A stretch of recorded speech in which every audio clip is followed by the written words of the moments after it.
All right, folks, Michael here from the Rational Red Channel. Today is Wednesday, the 21st of Jan, and I want to start with this quote from Emmanuel Petit, tearing a new one into the board of Man United, talking about Luis Enrique. He says, should he go to Manchester United, the circus of Manchester United? Do you think a guy like Luis Enrique would work there? So if he goes to Manchester United, do you think he will work with all these clowns behind him at Man United? Basically goes on to say about how, as a manager, they expect him to do this and he won't be able to get his own players. Just like what happened with Enzo Maresca to Chelsea, can you imagine the likes of Pep, Lewis, Jurgen, Carlo or Mourinho coming to Manchester United in their current state? Not a chance. It's like they want a puppet. I'd challenge them to go sit on the bench instead of putting pressure on the manager. I mean, flipping heck. He's not saying anything we don't already think, but geez Louise. It's just a bit embarrassing, isn't it, when you've got people like that who can see from the outside and are actively saying you are never going to get top managers with the way your club is run. We know this. We've said this for ages. Like, you can have your Ancelottis and all this on your short list of options. But if you've got an operating system where your likes of your Jason Wilcox are actively involved in the coaching and telling you what players you can get and all that sort of stuff, well, then you're not going to get that calibre of manager. You obviously, as we've said many times, you're going to need and want a yes man. And they have to make a decision what direction they're going to go. Carrick probably, no disrespect to him, but Carrick probably is a bit of a yes man. Your Ancelotti's, Enrique, I don't think they are.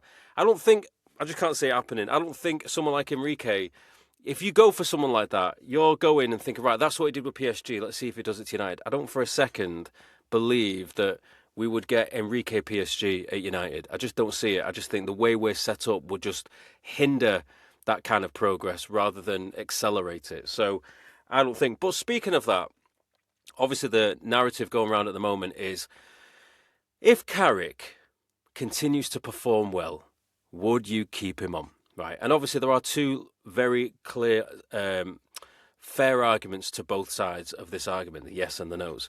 On the yes side, I guess it's kind of like, well, if he's doing well, gets us Champions League football, everyone's happy, like we can see an identifiable style of play, and it's working, then why would you just suddenly go, right, thanks very much, Sarah, we'll get someone fresh and start all over again? It doesn't really make a lot of sense. On the other hand, if we have a plan to go get that kind of world-class manager that we are looking for, and assuming everything's in place for that to succeed, then you can say, but you're going for the experience. And obviously, it's all hypothetical. We've no idea how the rest of the season's going to go. And especially, we still don't know how Carrick's going to do under pressure, because it's all well and good. Everyone's happy and positive after a great win against City. But what happens if we lose 2 or 3 or 4 games in a row? And you know what the media's like? They'll be on him like a pack of wolves. Then what? Because that might be the difference where it's like, okay, look, maybe you're not quite ready for this level because there's a lot to deal with. You can't just be here for all the good times. Like, we need to know you can handle the bad times too. But he has been around the club for a long time, so it's not as if he's not aware of that kind of pressure. But when it's all directed at you specifically, it's a little different. So I guess as we get to the end of the season, and listen, look, I hope we're in a situation where we have this dilemma, do we keep him? Because that means it's gone well. So let's hope we're in that situation that we have that dilemma, because that is only a good thing for us all. But also as well, I think it's slightly unfair to say it would be an Ole 2.0 because Michael Carrick isn't Ole. Michael Carrick doesn't have Ole's backroom staff. He's got his own backroom staff. The only similarity you can put between Carrick and Ole is that they're both ex-players and both want to manage Man United without the experience of most managers that have come before them. That's it. Outside of that, they are their own individual managers with their own individual thing that they bring to the table. So I don't think it's fair to say that we did it with Ole and look what happened. I mean, to be fair as well, on balance, yeah, look what happened. Of all the managers we've had, Ole we've had the longest, and he also had the best record in the league. So, I mean, when you look at it from that point of view, I mean, it wasn't terrible. Obviously, there was lots of cracks and all that, but in general, if you just look at the statistics of the league positions, goals, and like the 19-game unbeaten run and stuff, like there were a lot of positives there. He didn't have the credibility of a Mourinho or something, but look what he did because he understood the club. So who knows? Let's see what happens towards the end of the season. I don't have an answer to that question yet as into which way I'd go. Let's pretend everything goes great. My gut says maybe give him a 1-year extension. Because the thing is, if they sign players in the summer, then the likeliness is those players we're going to get are going to be transferable to another manager. It's not going to have to be like we have to start all over again. I think now that we've done the Ruben thing, trying a 3-4-3, which was flawed from the beginning, But they've tried it. I don't think they're going to go down the road again of getting a manager who plays a different style of football. I think they're going to stick with a style of football we know and identify, and we'll just continue to get players that fit that system. So the next manager that comes in can just pick up the baton and carry on going. So that's what I think. But speaking of managers talking about pressure, are the names that have come into the fold over the last year or last season? Before the season started, it was Thomas Frank. He was interviewed. Look how that's gone with Spurs. You had Areola at Bournemouth. Look how they're doing now. Glasner at Crystal Palace. Look how they're doing now. And now look at Villa and Emery. They've lost a couple of games. And he did an interview a few days ago where he's like, oh, there's better teams around us and stuff. Like, the pressure's mounted, and look how much he cracked. And it just goes to, it reminds me of when David Moyes was the manager. Do you remember how much of a battering he got by the fan base by saying, he did some interviews where he was like being humble, like we should respect our opponents and all this sort of stuff. Like, we just won the Premier League last year. We're Man United, we bulldozed for everyone. Do you know what I mean? So Emery saying stuff like that, again, it just goes to show if he's feeling the pressure at Villa and he's shown a bit of a wobble, he's lost his cool a little bit. I kind of feel like these people have proven that you don't think you'll be able to handle the pressure at Man United because it's going to be viciously worse. Glasner, I don't know what this thing is recently with managers about doing press conferences and talking out about their owners, but it seems to be the theme this month. But Glasner's not really sold himself in a great light. Areola, one of the things that's happened is some of these managers earlier in the season went on a run and immediately I was like, right, we should go get them because they've won like 6 games in a row. It's like, what? So that's the only audition you need. Like, you can look at some of the past experiences, but right now in the Prem, they've done 6 games unbeaten or 7 games unbeaten in the Prem. So what? So now we should make them the Manchester United manager. And it's like, there's absolute levels to this, like massive, massive levels. And look what's happened. They've all dropped off a cliff. So no, I think this new manager thing has to be either, if it works with Carrick, potentially stick with it for maybe 1 more year and go from there, assuming he wants to do it all, by the way. Or we do go for that world-class manager on the hope, on the pretext, that the ownership model acknowledge that in order to get those world-class managers, then they need to change their approach to it all.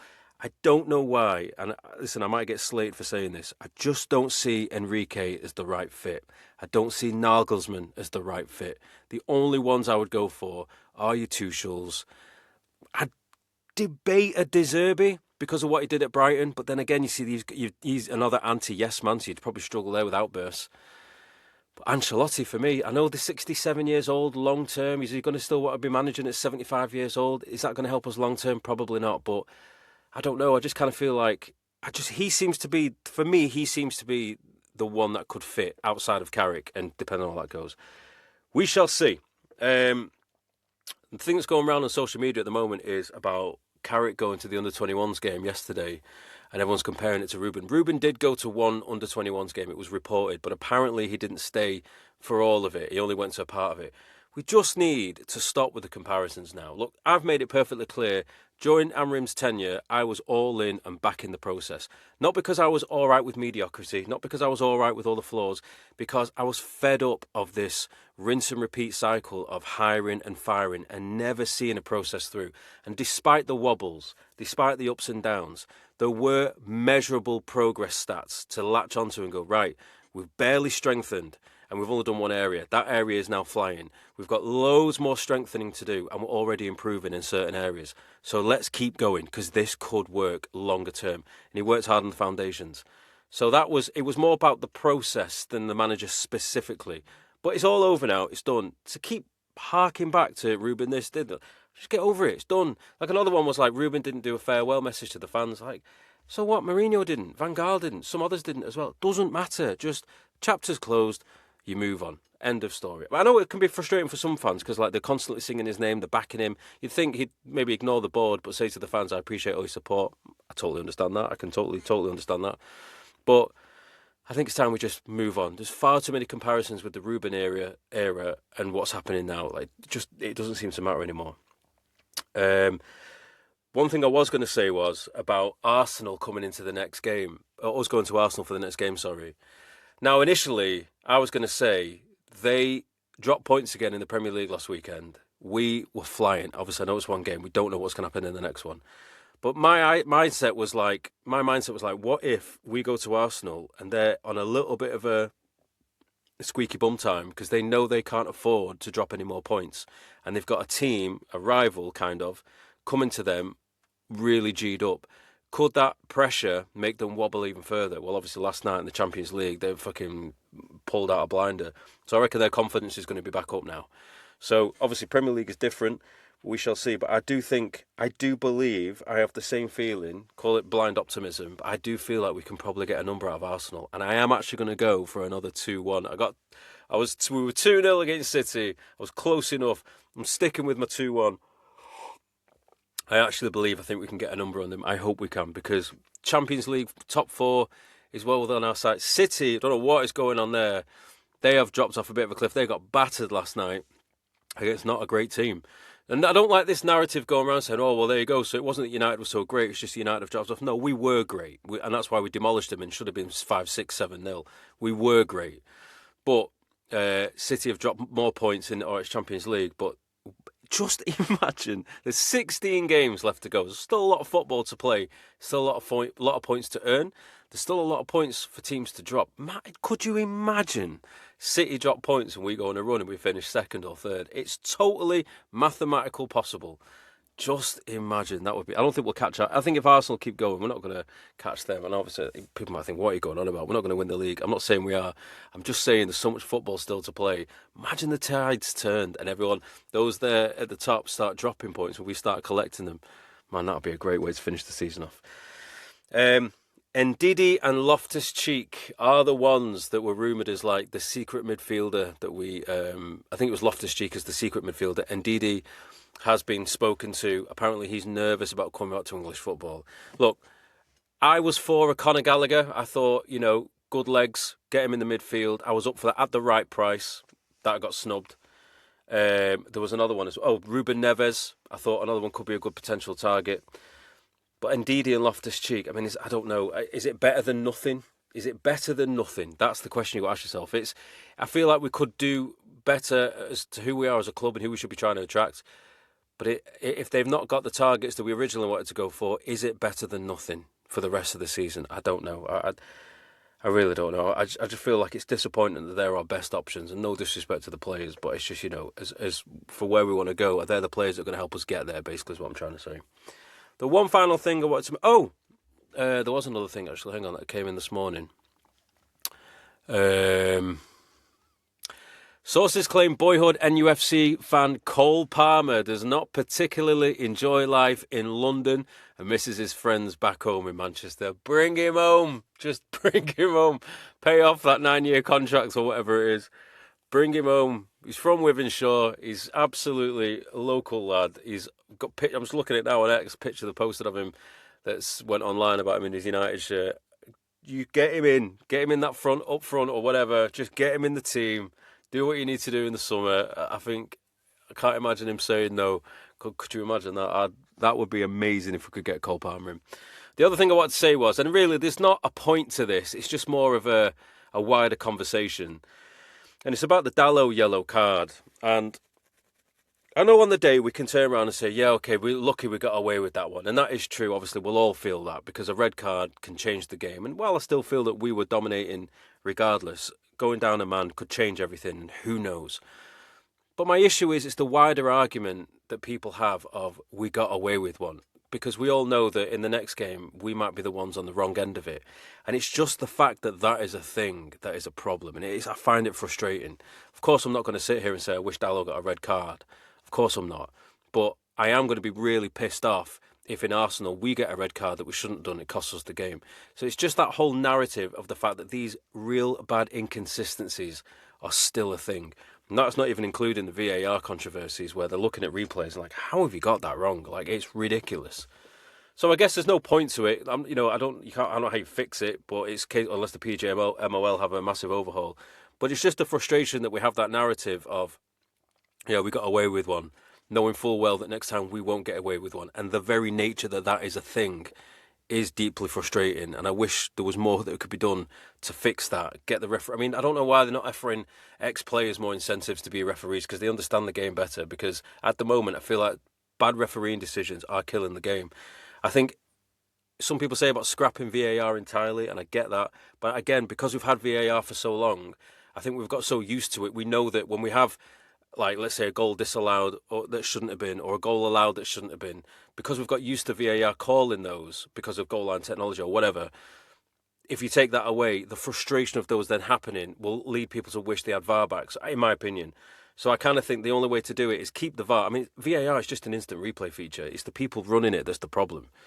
So I think VAR needs a massive overhaul rather than being scrapped, and maybe loosen the rules a little bit so it's not as stringent. Like, I don't know, it's a conversation for another day. But anyway, there was some other bits and pieces that came out. There was another one that looking at doing a digital. Have you seen this? Manchester United are considering an IMAX-style digital season ticket that would allow fans to stream games from a certain section of Old Trafford.